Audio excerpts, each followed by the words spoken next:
রাস্তা যেহেতু তারা খোলে নাই তখন আমরা হচ্ছে জলকামান নিক্ষেপ মেরে দিয়েছি। এরপরে সাউন্ড গ্রেনেড মারছি। বেসরকারি শিক্ষক নিবন্ধন পরীক্ষায় যারা লিখিত পরীক্ষায় উত্তীর্ণ হয়েছিল পরবর্তীতে ভাইভাতে তারা ফেল করেছে, এই অজুহাতে 60,000 পাস করেছে কিন্তু তারা ফেল করেছে। তো তারা কেন ফেল করলো বা ফেল করে দেওয়া হলো বা এরকম একটা বিষয় আছে। তারা গত 7-8 দিন যাবতীয় এই আন্দোলন করতেছে, কিন্তু আজকে করার কথা ছিল না। আমরা বিভিন্ন জায়গায় তাদেরকে কথা বলে দেওয়ার চেষ্টাও করেছি।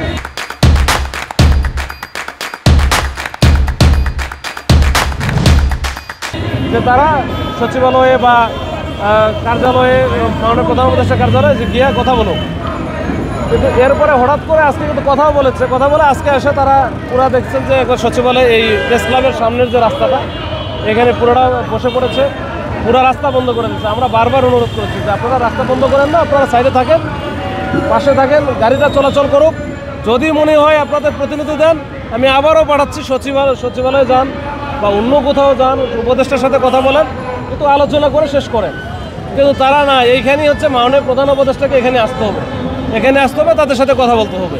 তো অনেক বোঝানোর পরে যখন হলো না, আমরা শেষে ওয়ার্নিং দিচ্ছি যে আমাদের আসলে কিছু করার নাই, আমরা আইনগত ব্যবস্থা নিব যদি রাস্তা বন্ধ থাকে। পরে রাস্তা যেহেতু তারা খোলে নাই তখন আমরা হচ্ছে জলকামান নিক্ষেপ মেরে দিয়েছি।